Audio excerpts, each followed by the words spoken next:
You're listening to Atlanta Baseball Talk, your weekly podcast for all things Atlanta Braves.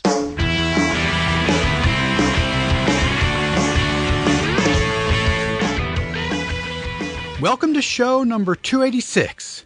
Today is Monday, December 22nd, 2014, and my name is Steve. I am joined by both Hamilton and Curtis. So guys, let's get to it. Yes. In tonight's show, we'll talk about Kris Medlen signing with the Royals and what we think about the new-look Marlins. But first, guys, the other shoe, or corner outfield position, I guess, dropped late last week as the Braves traded Justin Upton to the San Diego Padres for 4 players. They are starting pitcher Max Fried, center fielder Malik Smith, second baseman, shortstop, third baseman Jace Peterson, and then sort of to be determined either third baseman or left fielder Dustin Peterson. So Ham, I mean, you know, it's the question, right? Are you happy about the return that we got for Justin? You know, it's hard to analyze these trades because it's not apples to apples, right? It's not Justin Upton for Max Kemp. Right, Max Kemp. I don't know, his brother. His Max brother, Kemp. who's so much better and doesn't have arthritis in his hips. Exactly. His hips are really fine. The little known of. But it's hard, you know. So I think as a fan, whenever you lose your most productive player and you're in a rebuilding mode, and you get back 4 unproven talents, it doesn't feel good. You always are going to feel like you got the shorter end of the stick. It's hard to feel like unless you got just a couple of sparkling prospects. But I don't think there was ever a way, you know, we were going to get that because the Padres now have Upton only for a year, right? I mean, it's not like such a huge piece of this that people ignore is that it's a 1-year rental. Yeah, and so I mean, so it's not like you're going to get the cream of the crop of somebody else's farm system just for a 1-year rental. So I think we got 4 players. You know, we got 2 players who we know, not counting Fried, but Jace Peterson and Malik. I forget the second guy you mentioned, the center fielder, who are going to play. I mean, who have a who have a legitimate shot to contribute next year. So that's good. You know, we got more quantity than quality. It sucks that we took on somebody else with a Tommy John history. You know, I know there's thousands of people get them. A lot of people have done very well. No, you know, Smoltz was one notable one for the Braves. It did, you know, very well after Tommy John surgery. But just with the recent bug with Medlen and Beachy and Venters, it takes some of the shine off of the trade. Yeah, so you're talking about Max Fried, and 5 minutes after the trade news broke, then the news broke that he had Tommy John surgery in August. Yeah, which is like it took a bit of the shine off it. It took a little bit of shine, but I will close my point in that I think all in all it's a good trade. I don't think it was ever going to feel good. It never feels good to rebuild. It's hard to lose Justin, but I think we got 2 pretty good chances at starting, and then a lot of upside in Fried, pardon the rhyme, and I'm happy with that. I think that's good. Curtis, how about you? Yeah, I mean, I guess that you have to expect that, like you guys mentioned, that it's a 1-year rental, so you're not going to get a lot. I kind of dug around to see where these guys were ranked, and basically it looks like you're getting 4 top 20 Padres prospects. The number 1 was Fried, who was the 3rd overall. You didn't get their 2 big prospects. And reading Fried, if he hadn't blown his arm out, he wouldn't have been available. Right. But you then, of course, you're losing. He's going to have lost 2 seasons because he won't pitch at all in 2015. And they were holding him back in 14 for precautionary reasons, right? He just had soreness or something. Right. And these guys are very, very low-level guys. These are not major league ready guys. So it's not like you traded a bunch of players that are ready to step in positions of need. Jace Peterson. I read Jace Peterson is the only guy out of this group that has actually had some major league experience. He was awful in his short tenure in the major leagues, but that doesn't really mean much. But he's the guy that you might be able to platoon him with Johnson, or maybe play him some at second. He's really the only guy. I don't see that this Malik Smith guy is ready to start contributing at the major league level. Maybe at the end of the year as a pinch runner, because that's really his high point is his speed. Right. He's an 80 speed guy on the sort of scouting scale. Although, Kurt, for what it's worth, I read in a number of places that he really could be part of the picture in 2015. Yeah, me too. So we'll see. Okay. But, you have to rely on other people. Obviously, we're not going to know everything about prospects in the Padres system. And there's some questions about some of these guys' maturity. Obviously, they're all very young. So, I mean, who isn't immature when they're 19 years old? Ken Rosenthal was not too thrilled. Keith Law thought it was a good return. So you have to believe that you got what you could get out of this. And you hope so. You hope that Fried comes back. As Ham mentions, tons of guys have come back from Tommy John. That's almost a prerequisite these days, at least certainly if you're going to be thrown in on a trade for the Braves, you have to have recently gone through Tommy John surgery or need back surgery. So, yeah, you just hope he comes back and then can slot right into the middle of a rotation. He can be a 3 or 4 right in there. But it looks a lot like they're building for 2017. They continue to talk about the fact that they're not breaking it down and rebuilding, that they're going to continue to throw the effort out there. But this looks a lot like restocking a farm system and getting much more production out of it in a year or two. Well, there is no doubt that they have restocked the farm system with these moves. I mean, Fried is very exciting. He was the number 7 overall pick in 2012. Right? So, when the Braves trade prospects for a proven starter, it's easy to say, do it. You never know what the prospects are going to do, but you know what you're getting in this proven starter coming. Well, we're on the other side of that, and all we can do is hope. But Fried could really be a big piece. I've read in some places he projects as high as a 2. Fangraphs write-up of him talked about his future value as a 50 on the 80 scale, like total future value, which actually projects as a 4. So, who knows, right? But it's a lot of quantity, Hammy, as you said, for a 1-year rental. And the thing is, we would have all been pissed if Justin hadn't been traded. The trade needed to happen. There's no point in keeping him around when we're not going to re-sign him, nor did any of us want to extend Justin. Yeah. So, and he's not enough. He's not enough to get us to the postseason next year with the current roster as it is now. It's not like he was the best Brave last year, but I mean, it's not even worth holding out for. Maybe in this year he'll take us to the promised land. It made nothing but sense to get rid of him and get. And you're also getting more out of this than probably you would at the trade deadline when he's only a month. Sure. Oh yeah, only a month rental, right? Or if you wait around and you don't trade him at all, and all you're doing is getting a supplemental draft pick, which you won't even get a player as good as Max Fried in the supplemental draft. So yeah, and you have ready to play in 2017. That's right. Absolutely. And look, if someone or something is blocking Evan Gattis from playing left field, you got to get rid of it. That is true. Are you talking about like a barricade or something? Like a literal hurdle? Which frankly the Braves may put in there yes, about exactly. a month down the line. Some sort of concrete block attached to its arm. So, Curtis, aside from signing a 5th starter, which all indications are will happen, if all the moves were done at this point, what grade would you give Hart for the offseason? I would say B-.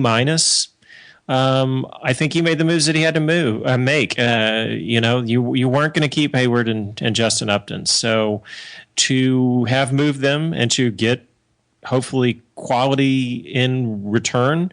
You signed Markakis to fill a need. You signed some of these other guys. We really didn't talk too much about the Cuban guy whose name is Mascaro. Is that his name? I can't even think of his name right now, but he's a guy that can contribute to the outfield too. Right, that's right. So yeah, I don't think it's been that bad at all. I mean, I think that the Braves are where they are, and he has to do these moves to fortify the farm system and to project going forward. And yeah, I mean, I don't fault. And of course, as a fan, you say, "Oh, well, I wanted to get some sort of Mark Teixeira return." Well, it's just never going to happen. Yeah. Right, 2 years of a guy is a whole different thing than 1 year of a guy. It just is. Absolutely. So yeah, I don't think it's been bad at all. Hammy, how about you? Yeah, I'm in a lot of ways where Curtis is. It's been sort of a Jekyll and Hyde offseason. In the Hart interview with DOB, he talked about how do you manage two paths. You've got this sort of, you're not really rebuilding with the Markakis signing and in some ways the Hayward trade. But then you have a trade like Justin Upton where you get no real immediate return. I mean, other than what we talked about. It feels weird. It feels weird to say he's done great in either capacity. I think he's done okay. He didn't have a great hand when he started. But it's not. He hasn't had a remarkable offseason. Hart has, and the Braves organization in general. So, I mean, I gave it a B. I got to say, I was doing just research for the show, and I found an article that said that the Cardinals did the best to upgrade their. They made the best upgrade to any one position on their team with the Hayward signing of any other team this offseason. So that was a little kick in the pants, the front part of the pants, if you will, with a big old smiling picture of Hayward in a St. Louis Cardinals jersey. So that still stings a little bit. But all in all, I'd say, like I said, a B for Hart. Yeah, you weren't on that show, Hammy, but make no mistake, Hayward's going to just be so ridiculously good. No, I was on that show. I was on that show. I wasn't on the Markakis show. Oh, okay. He meant you didn't contrip to that show. I'm sorry. I was trying to code nothing that, new. Hammy. Yes, thank you. Sorry. Air quotes not on the show. Got it. Hart has done a little of everything, right? Like the Hayward trade was for now and for the future. The Markakis deal was for now. Callaspo for now. Justin for the future. To me, and Curtis, you said this, the Hayward and Justin moves had to be made. It would have been a failing on Hart's part to not move those guys. The Markakis deal is 2 years too long, and the more I sit with it, the more I hate that part. It's just crazy that we're going to have him for the first 2 years in the stadium. And it will be the worst 2 years of the deal. If he trades Chris Johnson, which, there has been a lot of talk about it, that they were trying to package him up as part of the deals they were working on. If they trade Chris Johnson or blow us away with the fifth starter, then I would improve his grade. But Kurt, I'm exactly with you. I get a B point at this, a B minus at this point. Well, and bad news that David Ross signed with the Cubs. Yeah, that would have been nice. Yeah.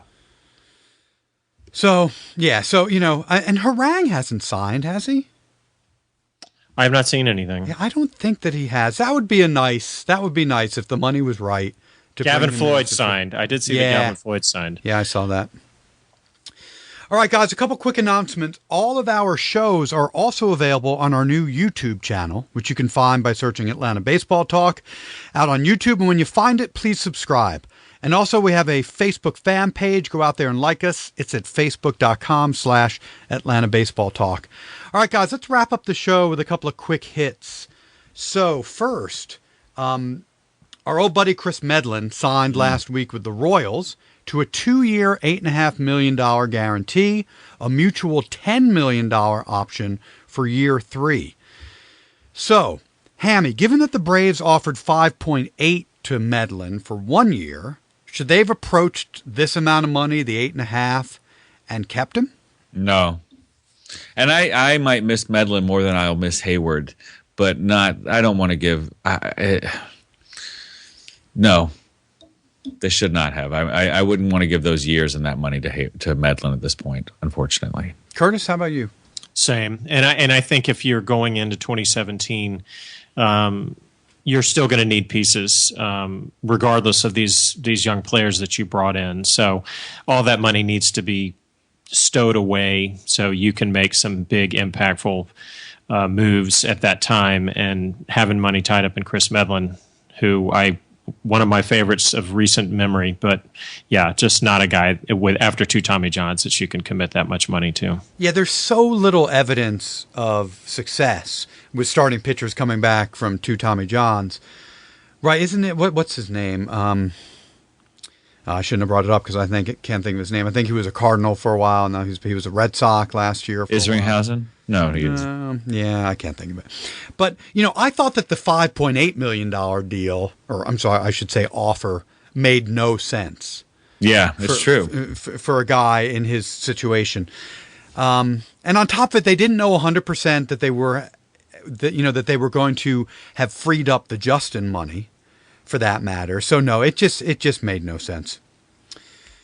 All right, so Curtis, over the past month, the Marlins have made a ton of moves. Of note, they've added starting pitchers Matt Latos, Dan Herron, who may actually retire, second baseman Dee Gordon, third baseman Martin Prado, and first baseman Mike Morse. So, Kurt, you scared of them yet? I've been scared of them, and they're going to be so much better next year. I see them, honestly, the more that they make these moves, I see them challenging Washington for the division. I don't see why not with their pitching staff, although they did trade Eovaldi, who is very, very good. Right. They basically exchanged Eovaldi for Latos, not as part of that trade, but that's how it's working out. And Latos is no... He's no Eovaldi. No, I mean, Eovaldi's better. And he struggled at the end of the year, but I mean, he's still a very talented guy. Dan Herron can only beat the Braves, so they should just hire him to pitch 7 times a year. But if Herron stays on and is your 5th starter, it's a pretty good deal. Oh yeah, no, I think they're very good. I think they're very, very good. When does Fernandez come back? Ham and I were talking before the show. When did he go out with his? I forget. I talked to the guys when I was on that Marlins podcast. I think it's not the beginning of the season. It's got to be mid-year, right? I mean, it'll be mid-year because that'll be about 15 months. Right. Yeah, that'll be. But can you imagine? Can you imagine bringing him into the fold? Right. That's what the All-Star break or something. If you're treading water, if you're in decent shape, and then to bring him in, so for sure, the lineup is better. And Eovaldi for Latos is a little worse, but they still had some great guys in the starting pitching rotation. They should hit better. I think they're sort of better. They've got sort of and they're good. And the problem they had when they made all those moves before is a lot of the guys they brought in when they moved to the new stadium were jerks. They were bad clubhouse guys. I mean, that's what I was going to say. They brought in some good clubhouse guys. Yeah, I mean, Prado, Morse is supposed to be a great teammate. I think D. Brown, I don't know about him because, he got shipped out of L.A. I think there were some problems there, but, we all love Martin Prado, and that guy's as stand-up as it gets. So adding him into any clubhouse is – and Softlamaki, I think, is a pretty good guy. So, that's good chemistry. It's funny how the Nationals, I think, are just like the Phillies were right after they won their World Series. I think they've got a couple of good pieces, but I don't think they built well around those good pieces. I think the Marlins are the team to beat in the East. You heard it here first. The Nats have done nothing. I think that's a little crazy, but the Nats haven't done anything this offseason, right? Not really. I think if Fernandez comes back, I mean, they have the Marlins have a team, but I mean, they're going to be better than the Braves. They're going to be better than the Mets. I think the Mets are going to be better than the Braves. And I think the Nats are a question mark. I think the Marlins have a shot to win the East. I like that we don't even have to waste our breath on the Phillies in that conversation. Yeah. Well, I like that too. There's a few podcasts that are probably not wasting their breath on the Braves right now. Well, sure. there's that. And on that note, that is the show. So everyone, have a great holiday season. I don't imagine the Braves will make a move between now and the new year. If they do, we'll do our best to be on before the holidays. But if not, I assume something will happen in January and we'll be back. So please make sure that you are subscribed to our YouTube channel as well as on iTunes or Stitcher, so that you don't miss any of our shows. And as always, check us out at AtlantaBaseballTalk.com for past shows, to check out our blogs, and to post in our comments section. And be sure to follow us on Twitter. We are at ATL Baseball Talk. And thanks again for listening, everyone. Go Braves! Happy holidays. Happy holidays. Thanks for listening to Atlanta Baseball Talk. your weekly podcast for all things Atlanta Braves. To find new shows, to post in our forum, or to send a comment, please visit us at atlantabaseballtalk.com. Had to admit the problem.